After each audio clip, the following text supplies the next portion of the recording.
একজন মুসলিম মেয়ে, একজন মুসলিম নারী এত বেপরদা হয়, এত অসভ্য হয়, এত চরিত্রহীন হয়।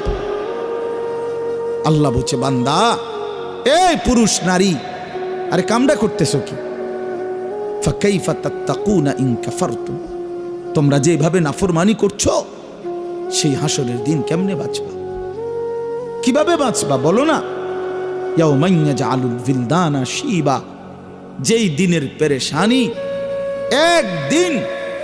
একদিনের অস্থিরতা কোলের বাচ্চা বুড়া বানায় ফেলে, বুড়া বানায় ফেলে। আমি এটা শুনলে আমার কাঁপ ছুটে শরীরে। হায় মালিক, কি বললেন, কি বললেন? আল্লাহ তাআলা বললেন কি, ইয়াওয়াদ্দুল মুজরিমু লাউ ইয়াফতাদি মিন আযাবি ইয়াউমিইদিন বিবানি ওয়া সাহিবাতিহি ওয়া আখি ওয়া